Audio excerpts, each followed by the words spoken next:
Hi students, 12th standard accountancy la 6th chapter பார்க்கிறோம். Retirement and death of the partner la illustration sum number 7 பார்க்கலாம்.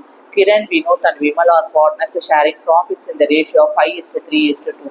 Kiran retires and the new profit sharing ratio between Vinod and Vimal is 2:1. Calculate the gaining ratio கேட்டிருக்காங்க. First question understand பண்ணிக்கலாம். கிரண், வினோத், விமல் 3 பேருமே பார்ட்னர்ஸாக இருக்காங்க partnership ஃபார்ம்ல. அவங்களுடைய profit and லாஸஸை 5:3:2ன்ற ரேஷியோவில் அவங்க profit and லாஸஸை share பண்ணிக்கிட்டாங்க. அடுத்தது கிரண்ங்கிற பார்ட்னர் வந்து, அதாவது 3 பார்ட்னர் இருக்காங்க இல்லையா, கிரண், வினோத், விமல், அந்த 3 பேர்ல கிரண்கிறவர் என்ன பண்றாரு, ரிட்டையர் ஆயிட்டார். ஸோ ரிட்டையர் ஆயிட்டாங்கன்னாக்கா அந்த ஓல்டு பார்ட்னர்ஷிப் ஃபார்ம் கம்ஸ், அந்த அக்ரிமெண்ட் வந்து கேன்சல் ஆகிடும், எண்டுக்கு வந்துடும். அப்போ மிச்சம் இருக்கிறது யாரு, வினோத், விமலும் தான். இவங்க 2 பேரும் சேர்ந்து நியூ பார்ட்னர்ஷிப் அக்ரிமெண்ட்டை ஒன்று உருவாக்குறாங்க. அப்போ நியூ பார்ட்னர்ஷிப் அக்ரிமெண்ட் ஃபார்ம் பண்ணும்போது நியூ ப்ராஃபிட் ஷேரிங் ரேஷியோவும் வந்துடும் இல்லையா.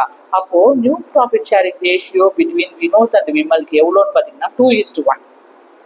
ஓகேங்களா. அப்போ என்ன கேட்டிருக்காங்க, calculate the gaining ratio. Gaining, இவங்க 2 பேரோட கெய்னிங் ரேஷியோவை கால்குலேட் பண்ணி கொடுங்கன்னு சொல்லியிருக்காங்க. ஓகேங்களா. கெய்னிங் ரேஷியோ கண்டுபிடிக்கணும்னா அதுக்கு ஒரு ஃபார்மேட் இருக்கு. என்ன ஃபார்மேட்? ஷேர் கெயின்னா new share minus old share. New ஷேர்ல இருந்து ஓல்டு ஷேரை சப்ட்ராக்ட் பண்ணோம்னா நமக்கு என்ன கிடைச்சிடும், கெய்னிங் ரேஷியோ கிடைச்சிடும். இப்போ வினோத்துடைய நியூ ஷேர் எவ்வளவு, 2:1னா 2/3 வினோத்துக்கு, 1/3 யாருக்கு, விமலோடைய நியூ ஷேர். இப்போ வினோத்துடைய ஓல்டு ஷேர் பார்த்தீங்கன்னாக்க இங்க 3, அதாவது ஃபர்ஸ்ட் 5 யாருக்கு போயிடும், கிரணுக்கு போயிடும், அவர் தான் ரிட்டையர் ஆயிட்டாரு. 3 யாருக்கு வரும், வினோத்துக்கு. 2 யாருக்கு வரும், விமலுக்கு. அப்போ டோட்டலா 5 + 3 + 2 எவ்வளவு வருது, 10 வருது இல்லையா. இப்போ வினோத்துடைய ஓல்டு ஷேர் எவ்வளவு பார்த்தீங்கன்னா 3/10 வினோத்தோடது, விமலோடது 2/10. ஓகேங்களா, ஓல்டு ஷேர். இப்போ என்ன பண்ணணும், சப்ட்ராக்ட் பண்ணணும். சப்ட்ராக்ட் பண்ணணும்னா என்ன செய்யணும், new share minus old share தானே. இப்போ டினாமினேட்டர் செக் பண்றோம். டினாமினேட்டர் பார்த்தீங்கன்னாக்கா டிஃப்ரெண்டா இருக்கு. 3 10ல போகாது, 10 3ல போகாது. நமக்கு காமன் நம்பர் வேணும். அப்போ என்ன செய்வோம், டைரக்டா மல்டிப்ளை பண்ணுவோம். 3 10s are 30. ஸோ 30ங்கிறது தான் காமன் நம்பர். அதே போல 3 10s are 30 common number denominator எடுத்துட்டோம். இப்போ நியூமரேட்டர் என்ன செய்யறோம், நியூமரேட்டர் டினாமினேட்டரையும் கிராஸ் மல்டிப்ளை பண்றோம். 10 2s are 20, 3 3s are 9. ஓகேங்களா, மைனஸ் சைன்.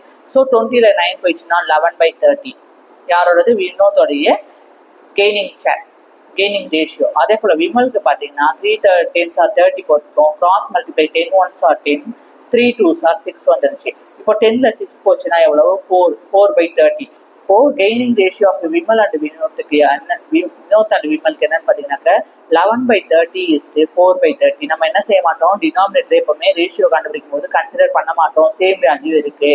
இப்போ நியூமரேட்டர் பார்த்தீங்கன்னாக்கா 11:4. So gaining ratio of Vinod and விமலுக்கு எவ்வளவு, 11:4. ஏதாவது டவுட் இருந்தால் கமெண்ட் பண்ணுங்க, மறக்காம சப்ஸ்கிரைப் பண்ணுங்க. தேங்க்யூ.